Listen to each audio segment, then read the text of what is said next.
कभी नोटिस किया है गुस्सा कब आता है? जब चीजें हमारे कंट्रोल के बाहर जाने लगती हैं, जब कोई इंसान हमारी एक्सपेक्टेशंस के खिलाफ बिहेव करता है, या जब हमें लगता है कि हमारे साथ अनफेयर हो रहा है। लेकिन इंटरेस्टिंग बात यह है कि सिचुएशन सबके साथ लगभग सेम होती है, फिर भी हर इंसान का रिएक्शन अलग होता है। कोई तुरंत एक्सप्लोड कर जाता है, कोई अंदर ही अंदर जलता रहता है, और कोई सरप्राइजिंगली शांत रहता है। सवाल यही है, डिफरेंस कहाँ है? डिफरेंस सिचुएशन में नहीं होता, डिफरेंस माइंड की ट्रेनिंग में होता है। हम में से ज्यादातर लोगों ने बचपन से इमोशनल कंट्रोल करना ही नहीं सीखा। हमें पढ़ाया गया मैथ्स, साइंस, लैंग्वेज, लेकिन किसी ने नहीं बताया कि जब अंदर गुस्सा उठे तो उसे संभालना कैसे है। इसलिए जब लाइफ में प्रेशर बढ़ता है तो इमोशन हमें कंट्रोल करने लगते हैं। असल में गुस्सा एक नेचुरल इमोशन है। इसे कंप्लीटली खत्म करना पॉसिबल भी नहीं है और जरूरी भी नहीं है। प्रॉब्लम गुस्से के होने में नहीं है, प्रॉब्लम उस मोमेंट में है जब गुस्सा हमारे डिसीजंस को कंट्रोल करने लगता है। साइकोलॉजी के अनुसार जब हमें कोई ऐसी चीज दिखती है जो हमें धमकी या इंसल्ट जैसी लगती है, तो हमारे ब्रेन का एक हिस्सा तुरंत एक्टिवेट हो जाता है। इसे एमिगडाला कहते हैं। ये ब्रेन का इमोशनल अलार्म सिस्टम है। जैसे ही इसे लगता है कि कुछ गलत हो रहा है, ये बॉडी को सिग्नल भेजता है। हार्ट रेट बढ़ता है, मसल्स टाइटन हो जाते हैं, ब्रीदिंग तेज हो जाती है, शरीर बेसिकली फाइट मोड में चला जाता है। इस मोमेंट में प्रॉब्लम यह होती है कि हमारा लॉजिकल ब्रेन टेम्पररी स्लो हो जाता है। मतलब उस समय हम शांत होकर सोच नहीं पाते। इसलिए गुस्से में कही गई बातें अक्सर बाद में रिग्रेट बन जाती हैं। अब सवाल यह है कि अगर ये बायोलॉजिकल रिएक्शन है तो क्या हम इसे कंट्रोल कर सकते हैं? आंसर है हाँ, लेकिन कंट्रोल का मतलब इमोशन को दबाना नहीं है। कंट्रोल का मतलब है रिएक्शन के बीच स्पेस बनाना। क्योंकि गुस्सा हमेशा इंस्टेंट नहीं होता, वो धीरे धीरे बिल्ड होता है। पहले इरिटेशन आता है, फिर फ्रस्ट्रेशन, फिर एंगर। लेकिन क्योंकि हम उस प्रोसेस को ऑब्जर्व नहीं करते, इसलिए हमें लगता है कि गुस्सा अचानक आया। इमेजिन करो कि तुम्हारे सामने कोई व्यक्ति तुम्हें क्रिटिसाइज करता है। उसी मोमेंट तुम्हारे दिमाग में कई थॉट्स आते हैं। इसने ऐसा कैसे बोल दिया, ये मुझे डिसरिस्पेक्ट कर रहा है, मुझे इसका जवाब देना चाहिए। यही थॉट्स एंगर को फ्यूल करते हैं। लेकिन अगर उसी मोमेंट तुम थोड़ा रुककर ऑब्जर्व करो कि अभी मेरे अंदर गुस्सा उठ रहा है, तो सडनली तुम इमोशन से थोड़ा अलग हो जाते हो। यही इमोशनल अवेयरनेस का पहला स्टेप है। अक्सर हम मानते हैं कि गुस्सा ताकत का संकेत है, लेकिन सच इसके उल्टा है। अनकंट्रोल्ड एंगर अक्सर वीकनेस का संकेत होता है, क्योंकि इसका मतलब है कि बाहर की छोटी छोटी चीजें तुम्हारे अंदर के स्टेट को कंट्रोल कर सकती हैं। सोचो, अगर कोई रैंडम व्यक्ति कुछ बोल दे और तुम्हारा पूरा मूड खराब हो जाए, तो असली कंट्रोल किसके पास है, तुम्हारे पास या उस व्यक्ति के पास? इमोशनल कंट्रोल का मतलब ये नहीं है कि तुम कभी रिएक्ट नहीं करोगे। इसका मतलब है कि तुम्हारा रिएक्शन कॉन्शियस होगा। तुम डिसाइड करोगे कि कब बोलना है, कैसे बोलना है और कितना बोलना है। हिस्ट्री में जितने भी पावरफुल लीडर्स हुए हैं, उनमें एक कॉमन क्वालिटी मिलती है, इमोशनल स्टेबिलिटी। जब बाकी लोग पैनिक कर रहे होते हैं, तब वे शांत रहकर सिचुएशन को समझते हैं, क्योंकि शांत मन ही सही डिसीजन ले सकता है। लेकिन यहां एक इंपॉर्टेंट पॉइंट है, शांत रहना नेचुरल हैबिट नहीं है, ये ट्रेन की जाने वाली स्किल है। जैसे जिम में मसल्स ट्रेन होती हैं, वैसे ही माइंड भी ट्रेन हो सकता है। ट्रेनिंग का पहला स्टेप है अवेयरनेस। जब भी गुस्सा आए, तुरंत रिएक्ट करने से पहले उसे नोटिस करो।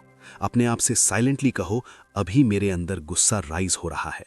ये छोटा सा पॉज सरप्राइजिंगली पावरफुल होता है।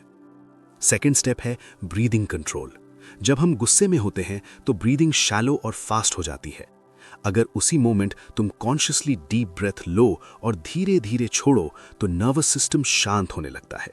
बॉडी को सिग्नल मिलता है कि खतरा खत्म हो रहा है। थर्ड स्टेप है पर्सपेक्टिव शिफ्ट। उस सिचुएशन को थोड़ा दूर से देखने की कोशिश करो। क्या ये इशू सच में इतना बड़ा है कि तुम्हें अपनी मेंटल पीस खोनी चाहिए? कई बार जवाब खुद ब खुद क्लियर हो जाता है। एक और इंटरेस्टिंग बात यह है कि गुस्सा अक्सर सरफेस इमोशन होता है, उसके नीचे कोई और इमोशन छिपा होता है, जैसे हर्ट, इनसिक्योरिटी या फ्रस्ट्रेशन। जब हम उस रियल फीलिंग को पहचानते हैं तो रिएक्शन भी बदल जाता है। इसलिए इमोशनल मास्टरी का मतलब इमोशन से लड़ना नहीं है, इसका मतलब है उसे समझना। अब एक प्रैक्टिकल एक्सरसाइज सोचो। अगली बार जब तुम्हें गुस्सा आए, तुरंत रिएक्ट मत करना, बस ऑब्जर्व करना, शरीर में क्या हो रहा है, दिल की धड़कन कैसी है, सांस कैसी है, माइंड में कौन कौन से थॉट्स चल रहे हैं। तुम देखोगे कि थोड़ी देर बाद इमोशन धीरे धीरे काम होने लगता है, क्योंकि अवेयरनेस इमोशन की इंटेंसिटी कम कर देती है।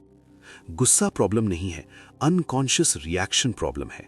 जब तुम अवेयरनेस डेवलप करते हो तो गुस्सा तुम्हें कंट्रोल नहीं करता, तुम उसे समझकर हैंडल करते हो, और यहीं से इमोशनल कंट्रोल की असली जर्नी शुरू होती है। अब तक हमने समझा कि गुस्सा अचानक पैदा नहीं होता, वो धीरे धीरे बिल्ड होता है और हमारे रिएक्शन से एक्सप्लोड होता है। लेकिन अब सबसे इंपॉर्टेंट सवाल आता है, कुछ लोग छोटी सी बात पर भी क्यों भड़क जाते हैं, जबकि कुछ लोग उसी सिचुएशन में सरप्राइजिंगली शांत रहते हैं? इसका जवाब है ट्रिगर्स। हर इंसान के अंदर कुछ इमोशनल ट्रिगर्स होते हैं। ये ऐसे हिडन बटन्स होते हैं जिन्हें अगर कोई दबा दे तो इंस्टेंटली रिएक्शन बाहर आ जाता है। कई बार हमें खुद भी नहीं पता होता कि हमारे ट्रिगर्स क्या हैं, इसलिए हम सोचते हैं कि मुझे बस गुस्सा आ गया। लेकिन सच ये है कि हर गुस्से के पीछे एक स्पेसिफिक ट्रिगर होता है। सबसे कॉमन ट्रिगर है एक्सपेक्टेशंस। हम सबके दिमाग में ये साइलेंट एक्सपेक्टेशन होती है कि लोग हमारे साथ कैसे बिहेव करेंगे। कोई हमें रिस्पेक्ट देगा, हमारी बात समझेगा, हमारे टाइम की वैल्यू करेगा। लेकिन जैसे ही कोई इंसान इन एक्सपेक्टेशंस के खिलाफ बिहेव करता है, अंदर फ्रस्ट्रेशन शुरू हो जाती है। धीरे धीरे वही फ्रस्ट्रेशन एंगर बन जाती है। इमेजिन करो कि तुमने किसी दोस्त को मैसेज भेजा और उसने रिप्लाई नहीं किया। अगर तुम्हारे दिमाग में एक्सपेक्टेशन है कि उसे तुरंत जवाब देना चाहिए तो तुम इरिटेट हो जाओगे। लेकिन अगर तुम्हारे माइंड में ये क्लैरिटी है कि लोग बिजी भी हो सकते हैं, तो शायद तुम्हें गुस्सा ही नहीं आएगा। सिचुएशन वही है, फर्क सिर्फ इंटरप्रिटेशन का है। दूसरा बड़ा ट्रिगर है ईगो। ईगो का मतलब सिर्फ घमंड नहीं होता। ईगो का मतलब है हमारी सेल्फ इमेज, हम अपने बारे में क्या सोचते हैं। अगर कोई इंसान उस सेल्फ इमेज को चैलेंज कर देता है तो हमें तुरंत गुस्सा आता है। जैसे किसी ने कहा कि तुम गलत हो। अगर तुम्हारी ईगो फ्रेजाइल है तो तुम तुरंत डिफेंसिव हो जाओगे, लेकिन अगर तुम मेंटली स्टेबल हो तो तुम शांति से सुन सकते हो। तीसरा ट्रिगर है स्ट्रेस एक्यूमुलेशन। कई बार असली वजह वो सिचुएशन नहीं होती जिस पर हम गुस्सा कर रहे हैं। असली वजह वो स्ट्रेस होता है जो पहले से जमा हुआ होता है। पूरे दिन की थकान, काम का प्रेशर, अनरिजॉल्व्ड फ्रस्ट्रेशंस, ये सब अंदर जमा होते रहते हैं। फिर कोई छोटी सी बात स्पार्क बन जाती है और हम एक्सप्लोड कर जाते हैं। इसलिए कई बार ऐसा होता है कि हम घर पर फैमिली पर गुस्सा कर देते हैं, जबकि असली प्रॉब्लम कहीं और की होती है। इमोशन दबे रहते हैं और गलत जगह निकल जाते हैं। अब यहाँ एक बहुत इंटरेस्टिंग साइकोलॉजिकल कॉन्सेप्ट है, प्रोजेक्शन। इसका मतलब है कि हम अपनी अंदर की इनसिक्योरिटी या फ्रस्ट्रेशन को दूसरों पर प्रोजेक्ट कर देते हैं। उदाहरण के लिए, अगर तुम्हें अंदर से लगता है कि तुम कॉम्पिटेंट नहीं हो और कोई तुम्हारे काम की छोटी सी गलती बता दे, तो तुम्हें डिसप्रोपोर्शनेट एंगर आएगा, क्योंकि वो कमेंट तुम्हारी अंदर की इनसिक्योरिटी को छू गया। इसलिए इमोशनल कंट्रोल का असली मतलब सिर्फ रिएक्शन रोकना नहीं है, इसका मतलब है अपने ट्रिगर्स को समझना। अब सवाल है, हम अपने ट्रिगर्स को पहचाने कैसे? पहला तरीका है पैटर्न ऑब्जर्वेशन। जब भी तुम्हें गुस्सा आए, बाद में थोड़ा समय निकालकर सोचो, असली वजह क्या थी? क्या ये डिसरिस्पेक्ट का फीलिंग था? क्या ये कंट्रोल खोने का डर था? क्या ये कंपैरिजन था? धीरे धीरे तुम्हें पैटर्न्स दिखने लगेंगे। दूसरा तरीका है स्लो डाउन रिस्पॉन्स। जब हम तुरंत रिएक्ट करते हैं तो हमें सोचने का मौका ही नहीं मिलता, लेकिन अगर हम रिएक्शन को थोड़ी देर डिले कर दें तो माइंड को ऑब्जर्व करने का टाइम मिल जाता है। कई बार सिर्फ 10-15 सेकंड्स का पॉज भी इमोशनल इंटेंसिटी को काफी कम कर देता है। तीसरा तरीका है रीफ्रेमिंग। इसका मतलब है सिचुएशन को दूसरे एंगल से देखना। उदाहरण के लिए, अगर कोई व्यक्ति रूड बिहेव करता है तो तुरंत ये अज्यूम करने के बजाय कि वो तुम्हें इंसल्ट कर रहा है, ये भी सोच सकते हो कि शायद वो खुद किसी स्ट्रेस में है। पर्सपेक्टिव चेंज करने से इमोशन की इंटेंसिटी बदल जाती है। एक और पावरफुल कॉन्सेप्ट है response versus reaction. Reaction automatic होता है, रिस्पॉन्स कॉन्शियस होता है। रिएक्शन इमोशन ड्रिवन होता है, रिस्पॉन्स अवेयरनेस ड्रिवन होता है। जब कोई तुम्हें क्रिटिसाइज करता है तो रिएक्शन होता है तुरंत डिफेंड करना या अटैक करना, लेकिन रिस्पॉन्स हो सकता है शांति से पूछना कि तुम ऐसा क्यों सोचते हो। यही छोटा सा फर्क इमोशनल इंटेलिजेंस को डिफाइन करता है। अब एक प्रैक्टिकल टेक्निक समझते हैं जिसे साइकोलॉजिस्ट्स स्टॉप टेक्निक कहते हैं। एस यानी स्टॉप, टी यानी टेक अ ब्रेथ, ओ यानी ऑब्जर्व और पी का मतलब प्रोसीड कॉन्शियसली। जब भी गुस्सा आए तुरंत स्टॉप करो, एक डीप ब्रेथ लो, फिर ऑब्जर्व करो कि अंदर क्या हो रहा है। थॉट्स, फीलिंग्स, बॉडी सेंसेशंस, उसके बाद कॉन्शियसली डिसाइड करो कि आगे क्या करना है। यह सिंपल टेक्निक सरप्राइजिंगली इफेक्टिव है। अब एक और गहरी बात समझो। कई बार लोग सोचते हैं कि गुस्सा कंट्रोल करने का मतलब वीकनेस है। उन्हें लगता है कि अगर उन्होंने तुरंत जवाब नहीं दिया तो लोग उन्हें वीक समझेंगे, लेकिन सच इसके उलट है। रियल स्ट्रेंथ इमोशनल स्टेबिलिटी में होती है। जो व्यक्ति खुद को कंट्रोल कर सकता है वही सिचुएशन को कंट्रोल कर सकता है। Think about it. अगर कोई तुम्हें प्रवोक करे और तुम तुरंत रिएक्ट कर दो तो असल में उसने तुम्हें कंट्रोल कर लिया, लेकिन अगर तुम शांत रहकर रिस्पॉन्ड करो तो कंट्रोल तुम्हारे पास रहता है। इमोशनल मास्टरी का मतलब ये नहीं है कि तुम कभी गुस्सा महसूस नहीं करोगे। इसका मतलब है कि तुम गुस्से के गुलाम नहीं रहोगे। तुम उसे समझोगे, मैनेज करोगे और सही दिशा में चैनलाइज करोगे। एंगर रैंडम नहीं होता, उसका ट्रिगर होता है। जब तुम अपने ट्रिगर्स पहचान लेते हो तो तुम रिएक्शन के बजाय रिस्पॉन्स चुन सकते हो। और यही वो पॉइंट है जहां से इमोशनल कंट्रोल प्रैक्टिकल बनना शुरू होता है। अब हम बात करेंगे उन मेंटल टेक्निक्स की जिनसे गुस्सा आने के कुछ ही मिनटों में माइंड को शांत किया जा सकता है, और कैसे कुछ लोग स्ट्रेस भरी सिचुएशंस में भी सरप्राइजिंगली स्टेबल रहते हैं। सबसे पहले एक बात क्लियर समझ लो, एंगर को इंस्टेंटली खत्म करना पॉसिबल नहीं है, लेकिन उसकी इंटेंसिटी को बहुत जल्दी कम करना पॉसिबल है। इमोशनल कंट्रोल का मतलब इमोशन को दबाना नहीं है, बल्कि उसे डायरेक्शन देना है। सबसे पावरफुल टेक्निक है पॉज पावर। जब गुस्सा आता है तो बॉडी और माइंड दोनों तेजी से रिएक्ट करना चाहते हैं। हार्ट रेट बढ़ जाता है, थॉट्स तेजी से आने लगते हैं और हमें लगता है कि हमें तुरंत कुछ बोलना या करना चाहिए। लेकिन यही वो मोमेंट है जहां पॉज सबसे ज्यादा पावरफुल होता है। अगर तुम सिर्फ 10-15 सेकंड्स के लिए रुक जाओ तो ब्रेन का लॉजिकल पार्ट फिर से एक्टिवेट होने लगता है। उस पॉज के दौरान डीप ब्रीदिंग बहुत मदद करती है। धीरे धीरे सांस अंदर लो, कुछ सेकंड्स रोककर बाहर छोड़ो। ये सिंपल टेक्निक नर्वस सिस्टम को सिग्नल देती है कि खतरा खत्म हो रहा है। ये सुनने में बहुत सिंपल लग सकता है, लेकिन साइंस के अनुसार ब्रीदिंग कंट्रोल इमोशंस को रेगुलेट करने का सबसे डायरेक्ट तरीका है। दूसरी टेक्निक है मेंटल डिस्टेंस। जब हम किसी सिचुएशन के बहुत करीब होते हैं तो इमोशन इंटेंस हो जाता है, लेकिन अगर हम उसी सिचुएशन को थोड़ा दूर से देखने की कोशिश करें तो उसका इम्पैक्ट कम हो जाता है। इमेजिन करो कि तुम खुद को बाहर से देख रहे हो, जैसे कोई मूवी सीन चल रहा हो। तुम ऑब्जर्व कर रहे हो कि क्या हो रहा है, लेकिन पूरी तरह उसमें डूबे नहीं हो। ये टेक्निक माइंड को इंस्टेंटली शांत कर सकती है, क्योंकि इससे अवेयरनेस बढ़ती है और इमोशनल रिएक्शन कम होता है। तीसरी टेक्निक है डिले द रिएक्शन। कई बार गुस्से में तुरंत जवाब देने का मन करता है, खासकर जब कोई हमें क्रिटिसाइज करे या डिसरिस्पेक्ट करे। लेकिन अगर तुम रिएक्शन को डिले कर दो तो इमोशन नेचुरली सेटल होने लगता है। अगर सिचुएशन अलाउ करे तो उस मोमेंट से थोड़ा दूर चले जाओ, पानी पी लो, थोड़ा वॉक कर लो या कॉन्वर्सेशन को कुछ समय के लिए रोक दो। कई बार 20-30 मिनट्स का गैप भी एंगर की इंटेंसिटी को ड्रामेटिकली कम कर देता है। यहां एक इंटरेस्टिंग बात समझो, गुस्सा एक वेव की तरह होता है। वो धीरे धीरे राइज करता है, पीक पर पहुंचता है और फिर नेचुरली फॉल हो जाता है। लेकिन अगर हम उस पीक मोमेंट में रिएक्ट कर देते हैं तो सिचुएशन और कॉम्प्लिकेटेड हो जाती है।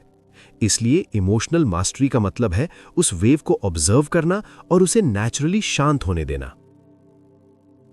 अब एक और पावरफुल टेक्निक है थॉट रीफ्रेमिंग। हमारी इमोशन सीधे सिचुएशन से नहीं बनती, बल्कि उस सिचुएशन के बारे में हमारे थॉट्स से बनती हैं। अगर कोई व्यक्ति कुछ कठोर बोल देता है तो हमारे माइंड में तुरंत इंटरप्रिटेशन बन जाती है, ये मुझे इंसल्ट कर रहा है। वही थॉट एंगर को फ्यूल करता है। लेकिन अगर तुम कॉन्शियसली थॉट चेंज कर दो, शायद ये व्यक्ति खुद स्ट्रेस में है या ये सिर्फ एक ओपिनियन है, तो इमोशन की इंटेंसिटी तुरंत कम हो सकती है। ये टेक्निक प्रैक्टिस मांगती है, लेकिन एक बार हैबिट बन जाए तो इमोशनल स्टेबिलिटी बहुत बढ़ जाती है। एक और टेक्निक है एनर्जी रिलीज। जब हम गुस्से में होते हैं तो बॉडी में एनर्जी बिल्ड हो जाती है। अगर उस एनर्जी को रिलीज नहीं किया गया तो वो अंदर टेंशन बनाकर रहती है। इसलिए फिजिकल मूवमेंट हेल्पफुल हो सकता है। थोड़ा वॉक करना, पुशअप्स करना या डीप स्ट्रेचिंग करना बॉडी को शांत कर सकता है। कई एथलीट्स और लीडर्स इसी प्रिंसिपल का इस्तेमाल करते हैं। जब प्रेशर बढ़ता है तो वे थोड़ी फिजिकल एक्टिविटी करके माइंड को रीसेट कर लेते हैं। लेकिन इमोशनल कंट्रोल का सबसे पावरफुल टूल है अवेयरनेस ट्रेनिंग। जितना ज्यादा तुम अपने इमोशंस को ऑब्जर्व करोगे, उतना जल्दी तुम उन्हें समझ पाओगे। धीरे धीरे तुम्हें यह महसूस होने लगेगा कि गुस्सा आने से पहले कुछ सटल सिग्नल्स आते हैं, जैसे बॉडी टेंशन, थॉट्स का तेज होना या इरिटेशन का बढ़ना। अगर तुम इन अर्ली सिग्नल्स को पहचान लो तो एंगर को एक्सप्लोड होने से पहले ही मैनेज किया जा सकता है। अब एक और डीप इंसाइट समझो। अक्सर हम सोचते हैं कि गुस्सा हमें पावर देता है, लेकिन रियलिटी में अनकंट्रोल्ड एंगर हमारी पावर को कमजोर कर देता है, क्योंकि उस मोमेंट में हमारा डिसीजन क्लियर नहीं होता। इसके विपरीत जो व्यक्ति प्रेशर में भी शांत रह सकता है, वही सबसे पावरफुल डिसीजन ले सकता है। इतिहास में जितने भी बड़े लीडर्स हुए हैं, उनकी सबसे बड़ी स्ट्रेंथ यही थी कि वे केओस के बीच भी स्टेबिलिटी बनाए रखते थे। लेकिन इमोशनल स्टेबिलिटी एक दिन में नहीं बनती, ये डेली प्रैक्टिस से बनती है। अगर तुम रोज थोड़ा समय निकालकर अपने थॉट्स और इमोशंस को ऑब्जर्व करो तो धीरे धीरे माइंड स्टेबल होने लगता है। मेडिटेशन, जर्नलिंग या सिंपल सेल्फ रिफ्लेक्शन इस प्रोसेस को बहुत आसान बना सकते हैं। एक और प्रैक्टिकल हैबिट है नाइट रिफ्लेक्शन। दिन खत्म होने पर 5 मिनट निकालकर सोचो, आज मुझे कब गुस्सा आया, असली ट्रिगर क्या था, मैंने कैसे रिएक्ट किया और अगली बार मैं कैसे बेहतर रिस्पॉन्ड कर सकता हूं। ये सिंपल एक्सरसाइज इमोशनल इंटेलिजेंस को धीरे धीरे इंप्रूव करती है। अपने गुस्से को दबाना नहीं है, उसे समझकर मैनेज करना है। जब तुम पॉज करना सीख जाते हो, ब्रीदिंग कंट्रोल कर लेते हो, थॉट्स को रिफ्रेम कर लेते हो और रिएक्शन को डिले कर देते हो, तो धीरे धीरे इमोशनल कंट्रोल ऑटोमैटिक बनने लगता है। और यही वो स्किल है जो किसी भी व्यक्ति को मेंटली पावरफुल बना सकती है। अब सबसे बड़ा सवाल यही है, क्या ऐसा पॉसिबल है कि गुस्सा धीरे धीरे कम ही आने लगे? क्योंकि असली मास्टरी सिर्फ रिएक्शन को कंट्रोल करना नहीं है। असली मास्टरी है ऐसा माइंड डेवलप करना जो छोटी छोटी बातों से डिस्टर्ब ही ना हो। अगर तुम ध्यान से देखो तो कुछ लोग ऐसे होते हैं जिन्हें उकसाना बहुत आसान होता है। छोटी सी बात, छोटा सा कमेंट, थोड़ा सा डिले और उनका मूड इंस्टेंटली खराब हो जाता है। वहीं कुछ लोग ऐसे होते हैं जो बड़ी बड़ी सिचुएशंस में भी सरप्राइजिंगली स्टेबल रहते हैं। डिफरेंस क्या है? डिफरेंस है मेंटल कंडीशनिंग। हमारा माइंड उस तरह रिएक्ट करता है जिस तरह उसे सालों से ट्रेन किया गया है। अगर किसी व्यक्ति ने हमेशा फ्रस्ट्रेशन, कंपैरिजन और नेगेटिविटी में सोचा है तो उसका माइंड ऑटोमेटिकली रिएक्टिव बन जाता है। लेकिन अगर किसी ने अवेयरनेस, पेशेंस और पर्सपेक्टिव डेवलप किया है तो उसका माइंड नेचुरली स्टेबल रहता है। इसलिए इमोशनल कंट्रोल का सबसे बड़ा सीक्रेट है डेली मेंटल ट्रेनिंग। सबसे पहली हैबिट है सेल्फ अवेयरनेस डेवलप करना। दिन में कई बार खुद से पूछो, अभी मेरे माइंड का स्टेट क्या है? क्या तुम शांत हो, इरिटेटेड हो, स्ट्रेस्ड हो? ये सिंपल अवेयरनेस धीरे धीरे इमोशनल इंटेलिजेंस को बढ़ाती है, क्योंकि जिस इमोशन को तुम देख सकते हो उससे तुम अलग भी हो सकते हो। दूसरी हैबिट है थॉट हाइजीन। जैसे हम शरीर को साफ रखते हैं, वैसे ही माइंड को भी साफ रखना जरूरी है। अगर तुम्हारा माइंड लगातार नेगेटिविटी, कंपैरिजन और कंप्लेंट्स से भरा रहेगा तो एंगर नेचुरली ज्यादा आएगा। लेकिन अगर तुम कॉन्शियसली पॉजिटिव और कंस्ट्रक्टिव थॉट्स पर फोकस करते हो तो माइंड स्टेबल होने लगता है। इसका मतलब फेक पॉजिटिविटी नहीं है, इसका मतलब है रियलिस्टिक पर्सपेक्टिव। हर सिचुएशन परफेक्ट नहीं होगी, हर इंसान तुम्हारी एक्सपेक्टेशंस पूरी नहीं करेगा, हर दिन स्मूथ नहीं जाएगा। लेकिन अगर तुम हर छोटी प्रॉब्लम को पर्सनल अटैक की तरह लेना बंद कर दो तो इमोशनल स्टेबिलिटी ऑटोमेटिकली बढ़ जाती है। तीसरी हैबिट है पेशेंस डेवलप करना। आज की दुनिया इंस्टेंट रिएक्शन की दुनिया बन गई है। मैसेज आया तुरंत जवाब, कमेंट आया तुरंत रिप्लाई, डिसएग्रीमेंट हुआ तुरंत आर्ग्यूमेंट। लेकिन पेशेंस इमोशनल मैच्योरिटी की पहचान है। जब तुम रिएक्शन को थोड़ा डिले करना सीख जाते हो तो तुम सिचुएशन को बेहतर समझ पाते हो। कई बार जो चीज उस मोमेंट में बहुत बड़ी लगती है वो कुछ देर बाद इनसिग्निफिकेंट लगने लगती है। चौथी हैबिट है डिटैचमेंट प्रैक्टिस करना। डिटैचमेंट का मतलब ये नहीं है कि तुम्हें किसी चीज की परवाह नहीं है, इसका मतलब है कि तुम इमोशनली ओवर अटैच नहीं हो। जब हम हर चीज को पर्सनल बना लेते हैं तो एंगर जल्दी आता है, लेकिन जब हम सिचुएशंस को थोड़ा न्यूट्रल पर्सपेक्टिव से देखते हैं तो रिएक्शन शांत हो जाता है। एक और पावरफुल हैबिट है ग्रैटिट्यूड प्रैक्टिस। ये सुनने में सिंपल लग सकता है, लेकिन ग्रैटिट्यूड माइंड को फंडामेंटली बदल देता है। जब तुम रोज ये नोटिस करते हो कि तुम्हारे जीवन में क्या अच्छा है तो माइंड नेगेटिविटी पर कम फोकस करता है, और जब नेगेटिविटी कम होती है तो एंगर भी नेचुरली कम हो जाता है। अब एक और डीप ट्रूथ समझो। ज्यादातर लोग सोचते हैं कि एंगर उन्हें पावरफुल बनाता है। उन्हें लगता है कि अगर वे गुस्सा दिखाएंगे तो लोग उन्हें सीरियस लेंगे। लेकिन रियलिटी में अनकंट्रोल्ड एंगर रिस्पेक्ट नहीं, फियर पैदा करता है, और फियर से बने रिलेशनशिप्स लंबे समय तक नहीं टिकते। इसके विपरीत शांत पर्सनैलिटी नेचुरली रिस्पेक्ट अट्रैक्ट करती है, क्योंकि स्टेबिलिटी ट्रस्ट पैदा करती है। Think about the people you respect the most. क्या वे हर छोटी बात पर एक्सप्लोड करते हैं, या वे प्रेशर के समय भी कंपोज्ड रहते हैं? रियल स्ट्रेंथ लाउड रिएक्शन में नहीं होती, रियल स्ट्रेंथ इनर कंट्रोल में होती है। लेकिन यहां एक और महत्वपूर्ण बात है। इमोशनल कंट्रोल का मतलब इमोशन लेस होना नहीं है, इसका मतलब है इमोशनली इंटेलिजेंट होना। तुम खुशी महसूस करोगे, दुख महसूस करोगे, फ्रस्ट्रेशन भी महसूस करोगे, लेकिन इन इमोशंस का मालिक तुम रहोगे, उनका गुलाम नहीं बनोगे। जब ये माइंडसेट डेवलप हो जाता है तो लाइफ बहुत हल्की लगने लगती है। छोटी छोटी बातों पर एनर्जी वेस्ट नहीं होती। तुम्हारा फोकस उन चीजों पर चला जाता है जो सच में इंपॉर्टेंट है: ग्रोथ, रिलेशनशिप्स, पर्पस। अब इस पूरी जर्नी को एक सिंपल सेंटेंस में समझो। एंगर सिचुएशन से नहीं, इंटरप्रिटेशन से पैदा होता है। अगर इंटरप्रिटेशन बदल जाए तो इमोशन भी बदल सकता है, और यही इमोशनल मास्टरी की असली शुरुआत है। अब इस पूरी बात को अपने जीवन से जोड़कर सोचो। कितनी बार ऐसा हुआ है कि गुस्से के एक मोमेंट ने पूरा दिन खराब कर दिया? कितनी बार ऐसी बातें बोल दी जिनका रिग्रेट बाद में हुआ? कितनी बार छोटी सी सिचुएशन ने तुम्हारी मेंटल पीस छीन ली? सच ये है कि दुनिया हमेशा अनप्रेडिक्टेबल रहेगी। लोग हमेशा परफेक्ट बिहेव नहीं करेंगे, परिस्थितियां हमेशा तुम्हारे कंट्रोल में नहीं होंगी। लेकिन एक चीज हमेशा तुम्हारे कंट्रोल में हो सकती है: तुम्हारा माइंड।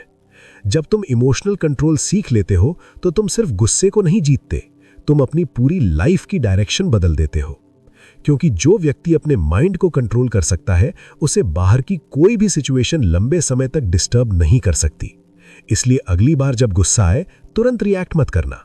बस एक पल रुकना, सांस लेना और खुद से पूछना, क्या ये सिचुएशन मेरी शांति के लायक है? और उस मोमेंट में जो आंसर आएगा, वही तुम्हें एक नए लेवल की मैच्योरिटी की तरफ ले जाएगा। क्योंकि असली जीत दूसरों पर नहीं होती, असली जीत अपने माइंड पर होती है।